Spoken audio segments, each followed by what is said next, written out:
बच्चों, my name is Ranjeet Dangi और आज का जो हमारा लेक्चर है वो है chapter 10 class 5 Hindi medium math का, और जिसका नाम है 10वां और 100वां भाग।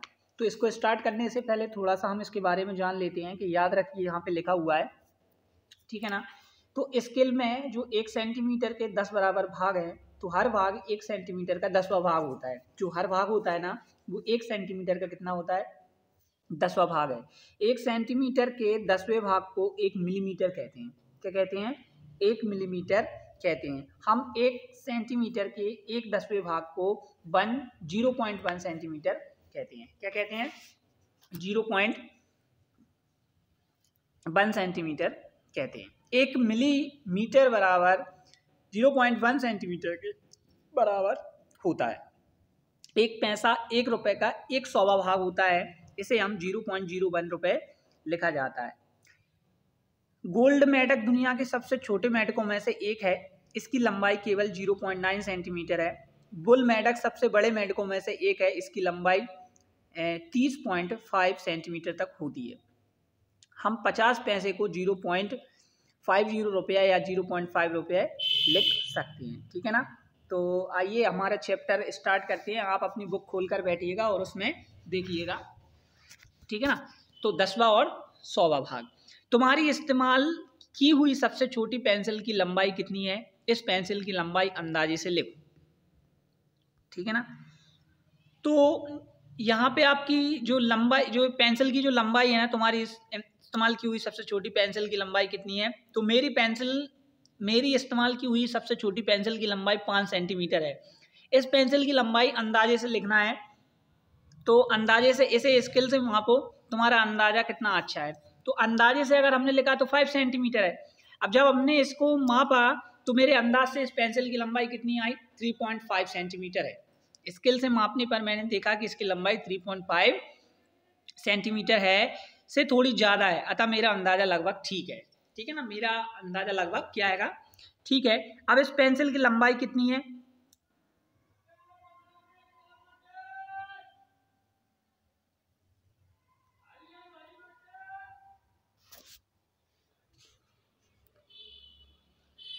ठीक है, तो इस पेंसिल की लंबाई कितनी है? अब यहाँ पे दिखाई दे रहा है कि हम देख सकते हैं कि अंजू ने एक लेंस का उपयोग किया है जिससे कि पेंसिल बड़ी दिखाई देती है 3 सेंटीमीटर से ज़्यादा लंबी है। यहाँ 1 सेंटीमीटर के 10 बराबर भाग हैं, तो हर भाग 1 सेंटीमीटर का 10वां भाग है, ठीक है ना। 1 सेंटीमीटर के 1/10वें भाग को 1 मिलीमीटर कहते हैं, मैंने आपको पहले ही बता दिया है। देखो मैं 3 मिलीमीटर लंबी हूँ, अब वो कह रही है कि मैं 3 मिलीमीटर लंबी हूँ। ओ, तो यह पेंसिल 3 सेंटीमीटर और 6 मिलीमीटर लंबी है। हाँ, पर मैं बहुत लंबी हूँ, 1 सेंटीमीटर के 7/10वें भाग के बराबर या मिलीमीटर। तो कितने मिलीमीटर है वो? है 7। हम 1 सेंटीमीटर के 1/10वें भाग को 0.1 सेंटीमीटर कहते हैं, इसे मैं आपको बता चुका हूँ। हम इसे 0.1 सेंटीमीटर पढ़ते हैं, तो 1 मिलीमीटर बराबर 0.1 सेंटीमीटर बराबर होता है। अब यहाँ पे आ जाइए कि इस पेंसिल की लंबाई कितनी है, ठीक है ना।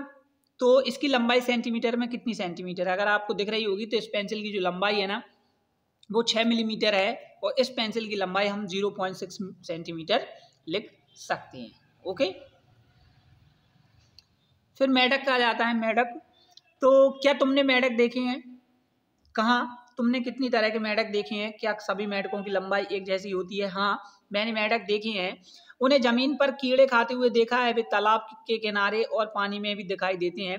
मेढक कई प्रकार के होते हैं, जैसे बुल मेढक, गोल्फ मेढक, मैंने आपको बता दिया बुल मेढक, गोल्ड मेढक, गोल्ड जो छोटा होता है, बुल जो बड़ा होता है, बालदार मेढक, लेपर्ड मेढक, ट्री मेढक, यूरोपियन मेढक इत्यादि। सभी मेढक समान लंबाई के नहीं होते। ओके, गोल्ड मेढक इस तरह के मेढक दुनिया के सबसे छोटे मेढकों में से एक है। इसकी लंबाई कितनी होती है? 0.9 सेंटीमीटर होती है। जो गोल्ड जो मेढक होते हैं ना, वो उनकी लंबाई जो होती है वो होती है 0.9 सेंटीमीटर।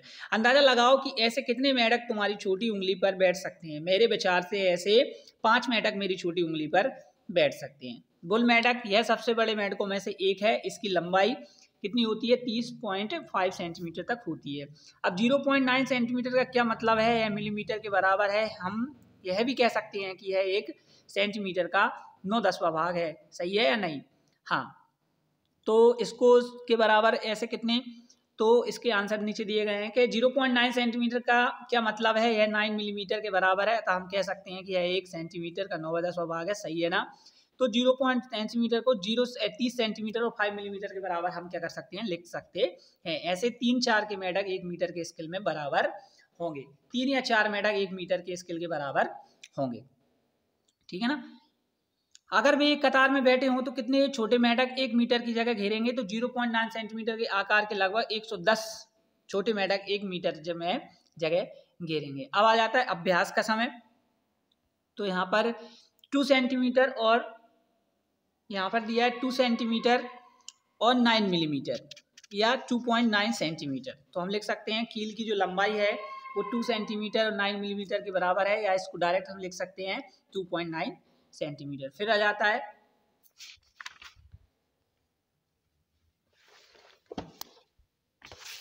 जाता है लेडीज फिंगर, एक भिंडी दी हुई है। इस भिंडी की लंबाई और मिलीमीटर, इसे हम भी कह सकते हैं। तो इस भिंडी की जो लंबाई अगर हम स्केल से मेजर करेंगे तो इस भिंडी की जो लंबाई आएगी ना वो आएगी हमारी 9 सेंटीमीटर और 3 मिलीमीटर। इसे हम कह सकते हैं 9.3 सेंटीमीटर भी लिख सकते हैं। अब इस चित्र पर दिखाए गए स्केल के सारे मोमबत्ती और मोमबत्ती फर्स्ट और मोमबत्ती 3 की लंबाई में अंतर पता लगाना है हमको। ठीक है ना? तो ये मोमबत्ती दी हुई है और इसके जो आंसर हैं वो आप देख सकते हैं इसमें दिए हुए हैं। आप स्केल से मीजर करके इसको फाइंड भी कर सकते हैं, ऐसा कुछ नहीं है। ठीक है ना? तो यहाँ पे स्केल से फाइंड करके मीजर ही किया गया है और यहाँ पर इसको ये बॉक्स में फिल किया गया है। ओके, मोमबत्ती फर्स्ट और मोमबत्ती थर्ड की जो लंबाई में 3.5 सेंटीमीटर का क्या है, अंतर है। अब यहाँ पर लिखा है अंदाजा लगाओ और रंग भरो। हमको अंदाजा लगाना है और रंग भरना है। बिना वहाँ पे नीचे दी हुई डंडियों में दिखाए गए रंग भरो, फिर जांच करो। 1 सेंटीमीटर से छोटी डंडी में हमको लाल रंग भरना है। 1 सेंटीमीटर से 2 सेंटीमीटर के बीच की डंडी में हमको नीली रंग भरना है। 2 सेंटीमीटर से 3 सेंटीमीटर के बीच की डंडी में हमको हरे रंग भरना है और 3 सेंटीमीटर से 4 सेंटीमीटर के बीच की डंडी में हमको नारंगी रंग भरना है। हल बिना मापे हुए डंडियों में रंग निम्न प्रकार से भरना है हमको। ये आपको दिख रहे होंगे तो आपको करना है। ओके, ये देखिए। फिर यहाँ पे आ जाता है लाल, नीली और हरी। फिर और जांच करने पर हम पाते हैं कि सभी डंडियों में कलर उनकी लंबाई के हिसाब से सही भरे हैं। अब यहाँ पे अंदाजा लगाओ और बनाओ और मापो में आ जाते हैं। तो आप पेज नंबर 137 पर आ जाइए। ठीक है ना? तो इन चीज़ों के चित्र बनाने के लिए इनकी लंबाई का अंदाजा लगाओ और बनाओ। अपने दोस्त को भी इन्हें बनाने को कहो। चित्र बनाने के बाद स्केल से इनकी लंबाई मापो, इसके चित्र का अंदाजा ज़्यादा अच्छा है। तो यहाँ पे ठीक है ना, फिर हमको बताना है। तो यहाँ पे हल दिया गया है, आप देख सकते हैं कि 1 सेंटीमीटर से कम लंबाई की एक चींटी है तो 0.7, ठीक है ना? तो 0.7 सेंटीमीटर और मेरे दोस्त की चित्र की लंबाई 1.5 सेंटीमीटर। फिर यहाँ पे पेंसिल,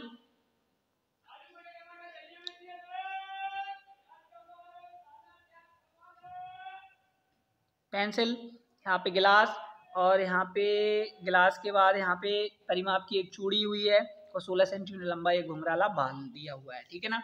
तो इस प्रकार मेरे और मेरे दोस्त के द्वारा बनाए गए चित्रों की लंबाई मापने पर हम पाते हैं कि मेरे द्वारा लंबाई मापने का अंदाजा ज़्यादा सही है। ओके, तो ये सब आपको बनाना है और फिर वहाँ पे लिखना है। ठीक है ना? अब हमारी आंखें धोखा खाती हैं। यहाँ पे आ जाइए आप। कौन सी रेखा ज़्यादा लंबी है, ए या बी? हर रेखा को मापो, सेंटीमीटर में इसकी लंबाई लिखो, तुम्हारा अंदाजा कितना अच्छा है ये करना है हमको। ठीक है ना? तो यहाँ पे अगर हम स्केल से इसको फाइंड करेंगे तो ये दो जो लाइनें दी हुई है ए और बी, इनकी अगर हम लंबाई मीजर करेंगे ना तो मीजर करने पर इनकी जो लंबाई आएगी ना वो सेम आएगी। बट कन्फ्यूजन ऐसा लग रहा है हमको कि ये जो लंबाइयाँ दी हुई है ना, ये जो रेखाएं दी हुई है ना, ये हमको ऐसी लग रही है कि इनमें से एक बड़ी है और एक छोटी है। अच्छा, बड़ी कौन सी लग रही है? तो बड़ी हमको बी लग रही है और छोटी हमको ए लग रही है। बट ऐसा नहीं है। ओके, मेरा अंदाजा है कि बी रेखा ए से ज़्यादा लंबी है, लेकिन मापने पर दोनों रेखाओं की लंबाई समान है। रेखा ए 4.6 सेंटीमीटर है और रेखा बी भी 4.6 सेंटीमीटर है। अतः मेरा अंदाजा गलत है। कौन सी रेखा ज़्यादा लंबी है, सी या डी? अब यार सी और डी पर भी देखोगे तो आपको ऐसा ही कंफ्यूजन फिर से दोबारा रिपीट होगा, बट ऐसा नहीं है। दोनों ही जो रेखा है वो सेम है। रेखा सी और रेखा डी से ज़्यादा लंबी लगती है, लेकिन नापने पर रेखा सी इक्वल टू कितना आता है 3.4 सेंटीमीटर। रेखा डी भी आती है 3.4 सेंटीमीटर प्राप्त होती है, अतः मेरा अंदाजा गलत है। फिर हम नेक्स्ट पेज पर आ जाते हैं, किसकी पूंछ सबसे लंबी और किसकी पूंछ। इन जानवरों को देखो, अंदाजा लगाओ कि किसकी पूंछ सबसे लंबी है। अब पूंछों को मापो, तुम्हारा अंदाजा कितना अच्छा है। ओके, इनकी पूंछ को मापना है। तो मेरा अंदाजा है कि अंदर की बंदर की जो पूंछ है ना सबसे लंबी है। चलो तालिका बनाकर इन लंबाइयों को लिखें। तो छिपकली की लिखी हुई है, चूहा की, बिल्ली की, पिल्ला की, बंदर की, सुअर की, सबकी यहाँ पे लंबाइयाँ लिखी हुई है। आप अगर आपको मापना है तो आप स्केल से फाइंड कर सकते हैं, ठीक है ना। मेरा अंदाजा सही है। नोट इन पूंछों को मापने के लिए धागे का उपयोग करें, फिर धागे से स्केल से मापें, तो इससे आपका जो सेटिस्फैक्शन है वो दूर हो जाएगा। ओके, आप सबसे लंबा नोट आ जाओ, सबसे लंबा नोट पर आ जाओ। 100 रुपए के नोट की लंबाई कितनी होगी अंदाजा लगाओ, और अब स्केल से इसे मापना भी है। तो 100 रुपए का। अब और वस्तुओं की लंबाई और चौड़ाई का अंदाजा लगाओ, फिर इन्हें मापो, अपने अंदाजे और अपने माप के बीच में अंतर का पता लगाओ। तो ये टेबल दे रखी है, ये इसको आपको फिल करना है। ओके, तो यहाँ पे मेरा अंदाजा है कि इसकी लंबाई 16 सेंटीमीटर होगी, स्केल से मापने पर है 16.5 सेंटीमीटर का है। तो बाकी सब कहीं ना कहीं आपका अप्रोक्सीमेटली आएगा, ठीक है ना ज़्यादा कम आएगा ना ज़्यादा आएगा। ओके, फिर यहाँ पे टेबल दे रखी है, तो ये टेबल यहाँ पे फिल की हुई है, दिख रही होगी आपको, आप अपनी बुक में फिल कर सकते हैं। ओके, फिर मेरे अंदाजे और मेरे नाप के बीच का जो अंतर है वो यहाँ पर लिखा हुआ है। अब नेक्स्ट आ जाता है बाजार। बाजार में कहाँ जाता है? बाजार में। तो इस अनाज की कीमत को देखो, 32 रुपये और 99 पैसे पर जब हम उन्हें 33 रुपये देते हैं तो वे हमें 1 पैसा वापस नहीं देते। ये पैसा कम दिखाकर हमें उल्लू बनाते हैं। 1 पैसा 1 रुपये का कौन सा भाग है? 1 पैसा 1 रुपये का 100वां भाग है ना। इसे लिखा जाता है 0.01 रुपये। इसलिए हम कह सकते हैं कि 99 पैसे को 0.99 रुपये लिखे जा सकते हैं। ओके, फिर ये यहाँ पे दिया हुआ है, दिख रहा होगा आपको। 1 पैसा 1 रुपये का कौन सा भाग है? तो 1 पैसा 1 रुपये का 100वां भाग है, यहाँ पे लिखा हुआ है, जिसे हम ये लिख सकते हैं। अब यहाँ पे आ जाते हैं कि माचिस की डिब्बी कितने पैसे की आती है, ठीक है ना। और बाकी ये 2-3 सारे के क्वेश्चनों के आंसर आपको ये दे रखे हैं, ठीक है ना। तो ये आंसर दे रखे हैं यहाँ पे।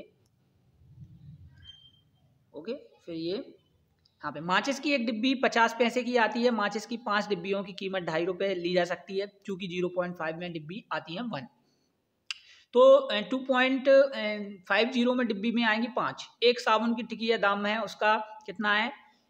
8 रुपये 75 पैसे। अरुण के पास कुल रुपए हैं, तो अरुण के पास रुपए हैं 9। यहाँ पर दिया हुआ है, चूंकि साबुन की कीमत कितनी है?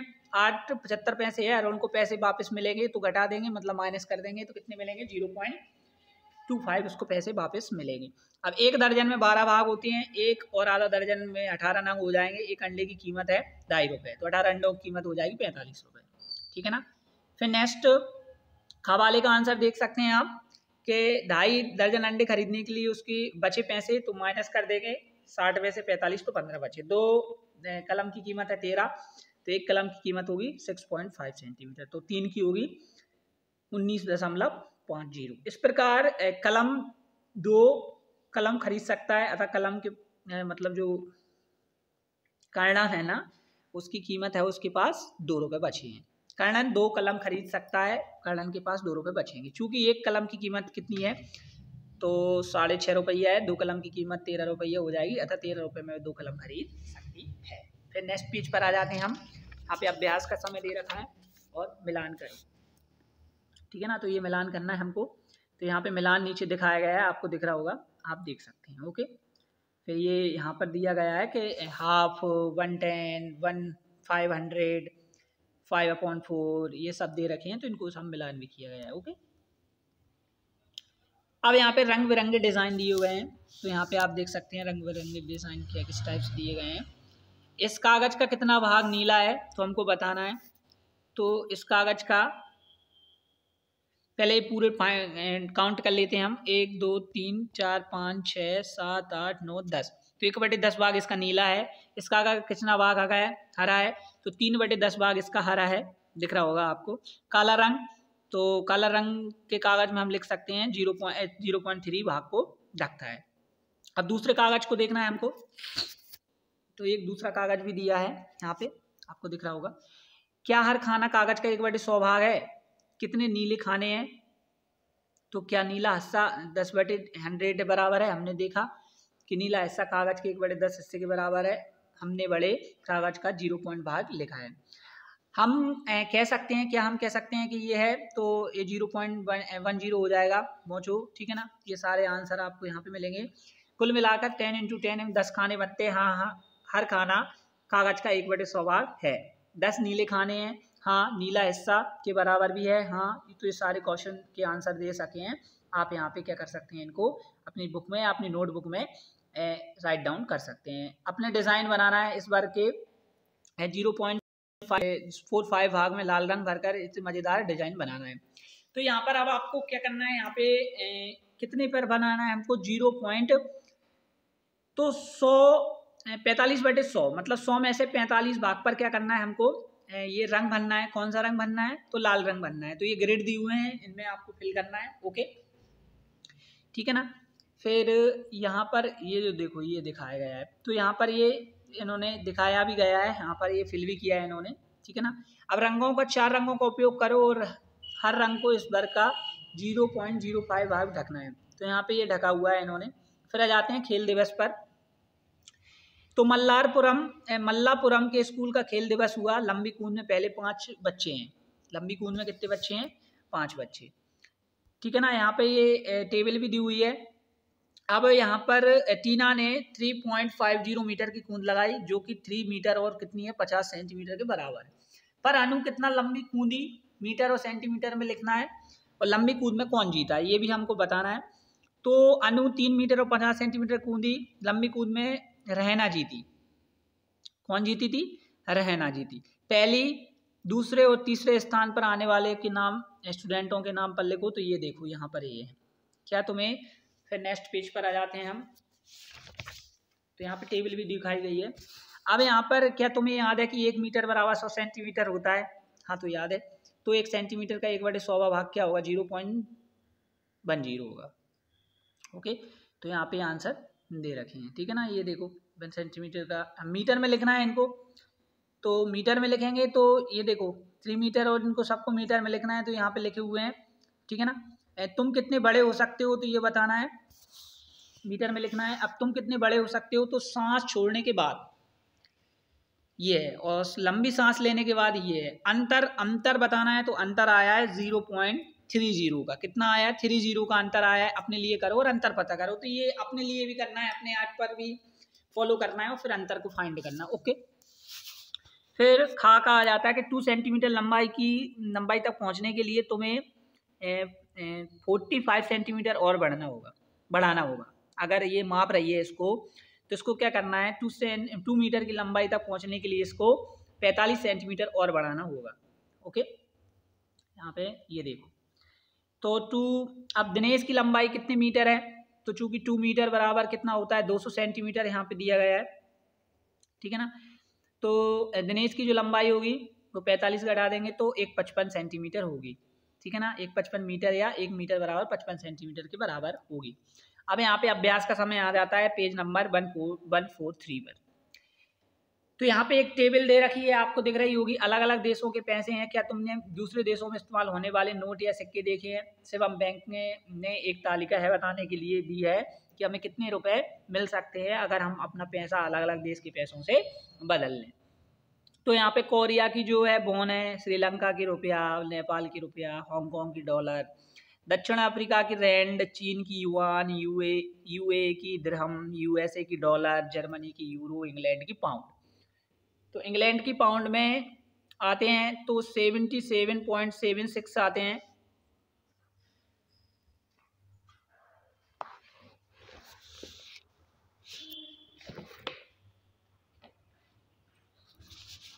तो कितने आते हैं इंग्लैंड में, पाउंड में आते हैं 77.76 आते हैं, ओके। तो ये सारे के सारे जो आते हैं ना, इंग्लैंड के पाउंड में आते हैं। किस में आते हैं, इंग्लैंड के पाउंड में आते हैं। तो ये हमको फाइंड करना है, ओके। फिर यहाँ पे ये दिया गया है, तो ये सारे क्वेश्चनों के हमको क्या देना है, आंसर लिखना है, ठीक है। यहाँ पे आंसर लिखे हुए हैं, गा, खा, खा, का, खा, गा, घा के आंसर हमको देना है। तो यहाँ पर इंग्लैंड के पैसों की भारतीय रुपयों में सबसे ज़्यादा कीमत है, कौन सी है? इंग्लैंड की है। मिथुन को उपहार में मिले पैसे तो 10 यूएसए डॉलर मिले उसको, कुल भारतीय में कितने हो जाएंगे उसके? 10, तो उसके हो जाएंगे 390 प्लस 7 तो 397 हो जाएंगे। कितने हो जाएंगे? 397 हो जाएंगे। फिर स्कूल की यात्रा पर खर्च हो गए उसके इतने, तो मिथुन के पास बचे कितने? इतने। कितने बचे? तो उसके पास बचे 47 रुपये। अब यहाँ पर गवाले का आंसर दिया गया है कि मजीद के पिता की तनख्वाह है कितनी? 1000 दिरहम। तो कुल भारतीय पैसों में बदलेंगे तो भारतीय पैसों की क्या हो जाएगी? यहाँ टेबल में देखना है आपको, फिर मल्टीप्लाई करना है, मल्टीप्लाई करके आंसर में लिखना है आपको, 10,520 हो जाएगी। फिर तरुण के पिता की तनख्वाह इतनी है श्रीलंका रुपए, फिर इसको टेबल में इंडिया के रुपए से अपन को करना है, तो मल्टीप्लाई कर दो। मल्टीप्लाई करने पर कितना आ रहा है?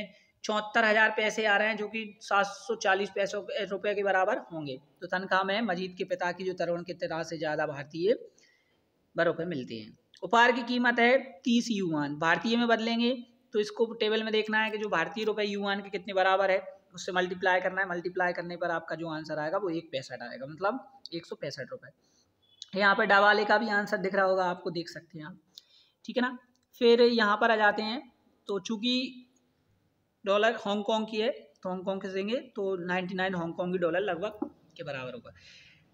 यहाँ पर आपको दिख रहा होगा कि जो 508 के रुपए की आस्था को लगभग 99 हांगकांगी डॉलर मिलेंगे और इसके पास अर्थात 3.10 बचेंगे।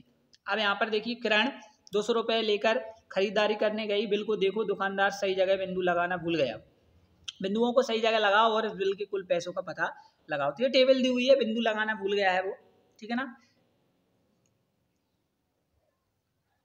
तो 12 पॉइंट, तो ये पॉइंट लगी हुई है, बिंदु लगाना भूल गया है, हमको बनाना है। फिर हमको टोटल करके भी लिखना है, तो ये टोटल लिखा हुआ है। अब कौन सा शहर ठंडा है और कौन सा? 16 जनवरी 2008 को शाम के 3 बजे इन शहरों का तापमान रिकॉर्ड किया गया है। यहाँ पे ये आप अपनी बुक में देखिएगा, यहाँ पे दिया गया है, ठीक है ना। तो यहाँ पर देखेंगे आप, चेन्नई का इतना है, मुंबई का इतना, तिरुवनंतपुरम का इतना, कोलकाता का, भोपाल का, श्रीनगर का, गुवाहाटी का, जयपुर का। अब यहाँ पर ये क्वेश्चन दिए गए हैं और इनके आंसर आपको क्या करने हैं? फाइंड करने हैं। तो यहाँ पर देखिए ये आंसर दिए गए हैं कि मुंबई का तापमान शाम 3 बजे सबसे ज़्यादा था, उस समय श्रीनगर सबसे ठंडी जगह थी। मुंबई का तापमान तो ये टेबल में से फाइंड करके आपको लिखना है और यहाँ पर भी लिखा हुआ है, तो आप अपनी बुक में लिख सकते हैं। ओके, इसी के साथ ही ये जो चैप्टर था हमारा, chapter 10 class 5 Hindi medium maths का, ये कंप्लीट हो जाता है। आई होप कि you are understand this question very well. Thank you, धन्यवाद। मिलेंगे नेक्स्ट लेक्चर में।